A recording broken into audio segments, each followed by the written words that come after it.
Hello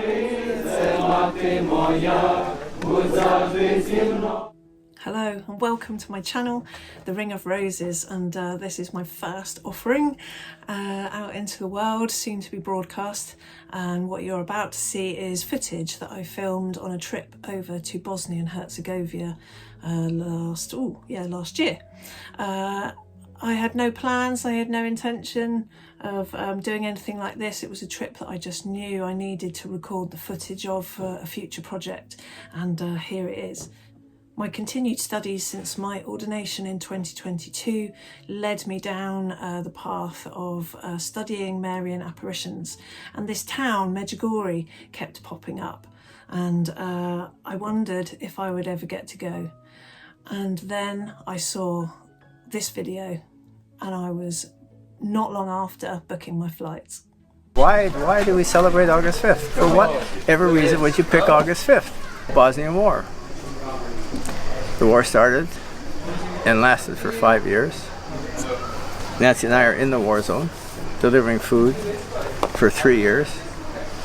Everything's burnt, destroyed. Schools, hospitals, medical centers. No place for a mommy to have a baby. Everything's burnt.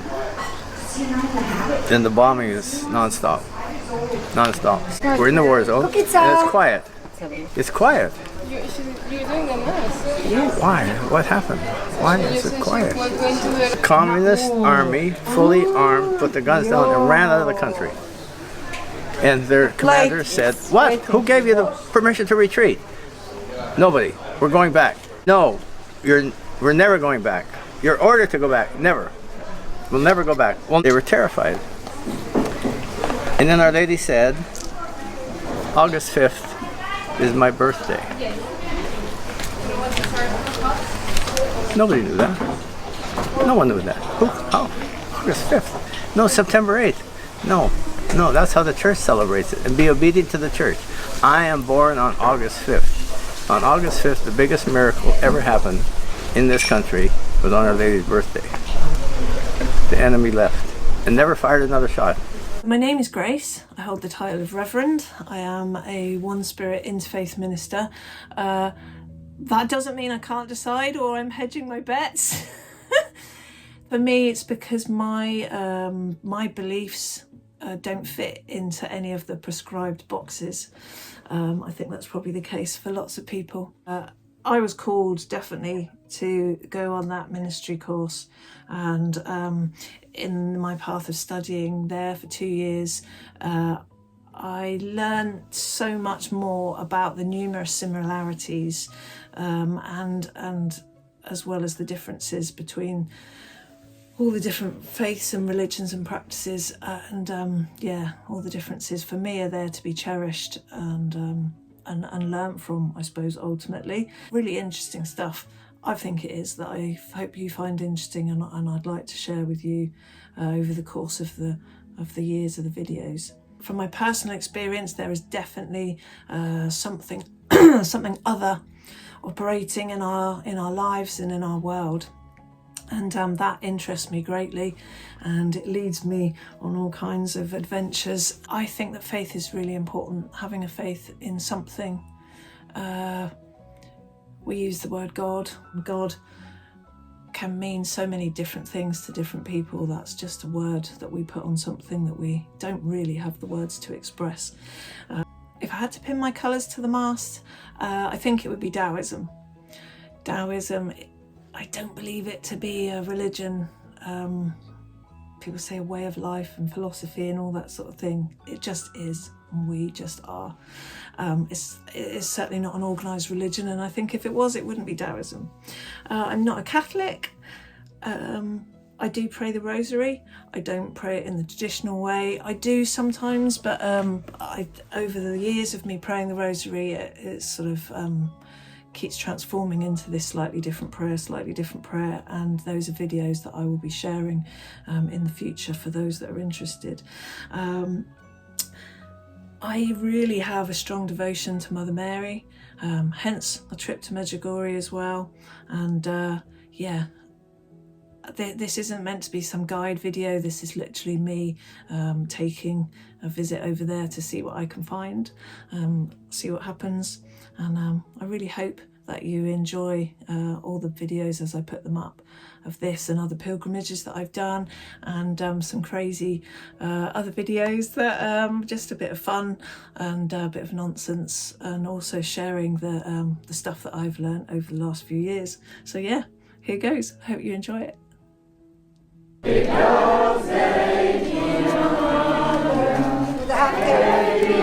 I'm sorry.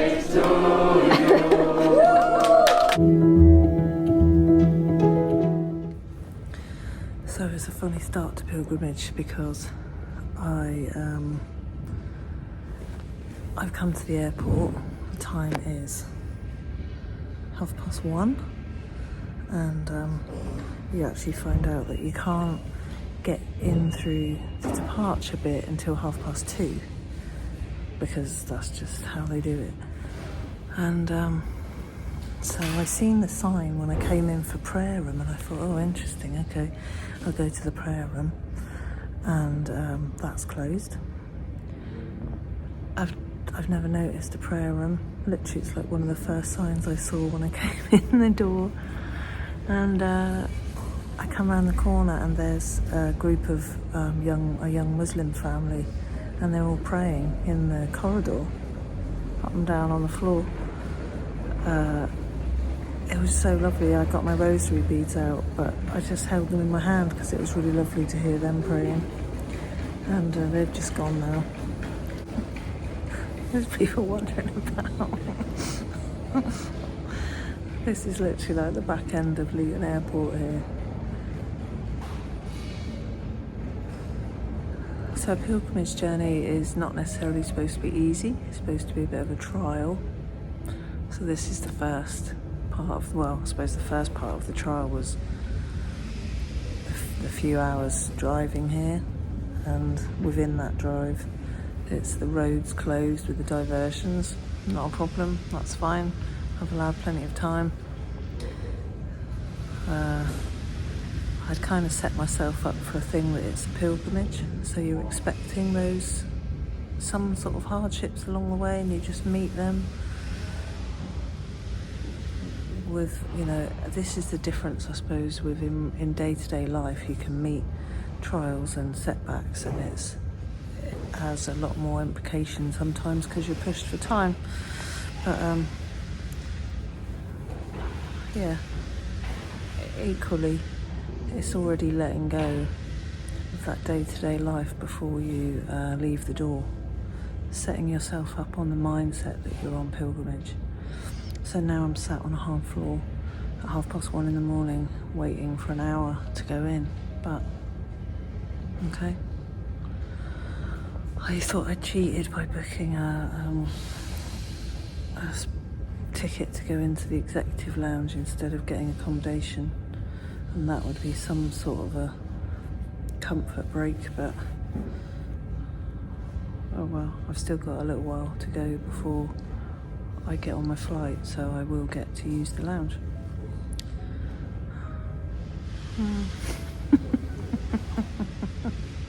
Now I'm sitting, oh poor old me, on a hard chair, but it's now 2:50 in the morning. I've been up since 6, been to work today in the funeral home, and done a full day's work, and then driven here, and I can see the lounge up there, but you can't get in it because it's locked. Yeah, I guess I'm going to be kipping on these hard chairs. Oh. Happy pilgrimage. Time's 3:15. I can see the lounge that I was going to be sitting in. It's up there and it looks lovely. You can't go in there till 4:00. So I'm sitting on these hard chairs, which is nice. And feeling a little bit tired now. But when I eventually get on that plane, I can have a big sleep. Suddenly the airport got busy. 493 in partenza per Napoli, 2313 salida Alicante, Amsterdam, vluchtnummer 2511. There was no sleep for me. But eventually we did get on the plane, and who was sat next to me? Our Lady. And I landed in Croatia, and look, these beautiful birds are in the bit where you go down to the hire car place. It was hot, hot, hot. And I went to fetch my little clown car, and off we go to Bosnia.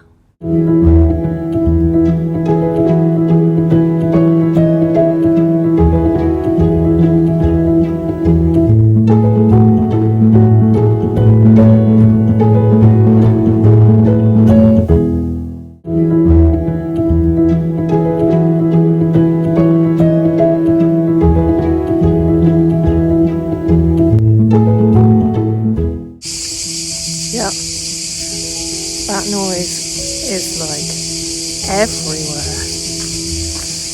It's so loud. Like, I can't even imagine how many bugs must be around me right now to be making that amount of noise. And the lady said, she said, you can go to the church this way. I have no clue where I'm going. I don't know if I'm going to the church. But I have arrived in Medjugorje. And quite a journey, I can tell you. Driving, luckily the hire car is one like my mum's car, and driving that, but with all the gear stick on the left hand side, being on the left hand side of the car with the right hand side of the road, and the gear stick is in your right hand, very strange.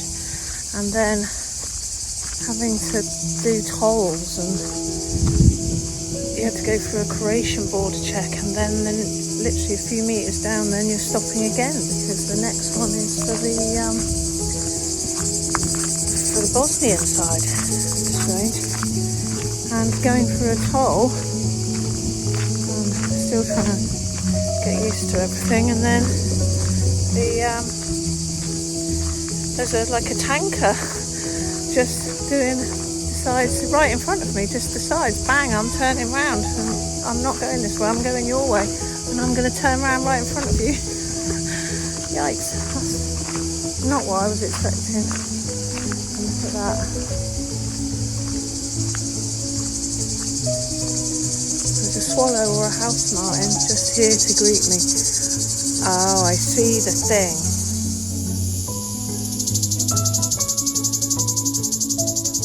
This is the church down in the centre of the town. I did find it. It's the one you can see the towers of from all up around the mountains. And of course, here is Our Lady. And people, as you can see, give rosary beads. And the biggest ant I've ever seen. It's enormous. And the swallows. I love swallows. They were everywhere.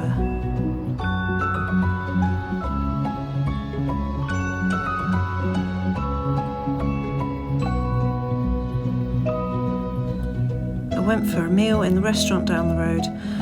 The local wine is really lovely, and this restaurant had such a beautiful garden.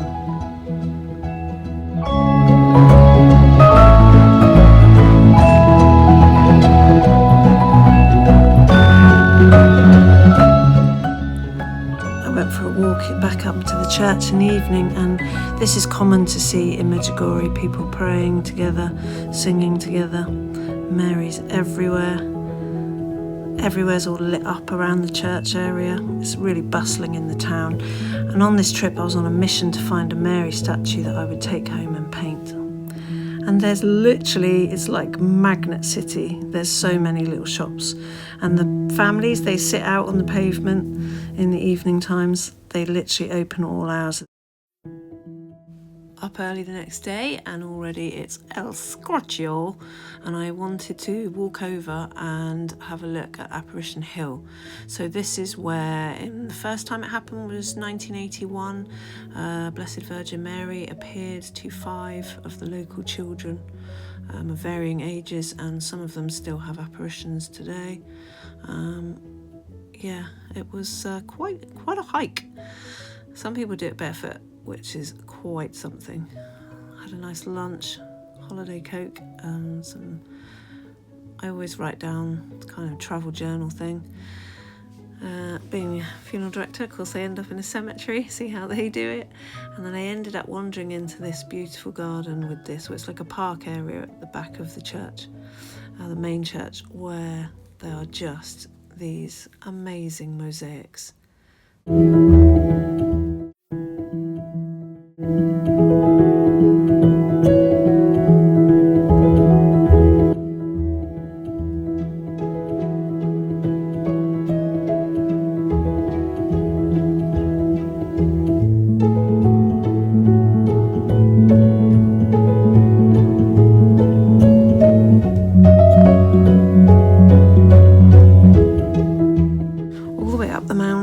I really wanted to find a stone that I could make into a little grotto and put like a figure of Mother Mary in it. And I literally kept all the way up Apparition Hill. I was looking for this stone. Anyway, didn't find a suitable one, and I came back down and I went into a shop just at the bottom of the steps down the path, and this lady, when I bought a couple things, and then she held out her hand to put something in my hand, and she said, "This is for you." And I looked at it and it was this stone. How funny is that? Man alive, that night I've never seen, I've been to Australia and I've been to Greece where I've seen epic thunderstorms, and Bermuda, but good grief. This is literally like, I thought so much rain. I thought Noah's Ark was going to come floating through at any minute. And the thunder and lightning was quite a show at 3 o'clock in the morning. Oh, by the way, guess whose birthday is on the 5th of August? If this video wet your whistle, then why not hit that subscribe button and catch my future videos. Ciao for now.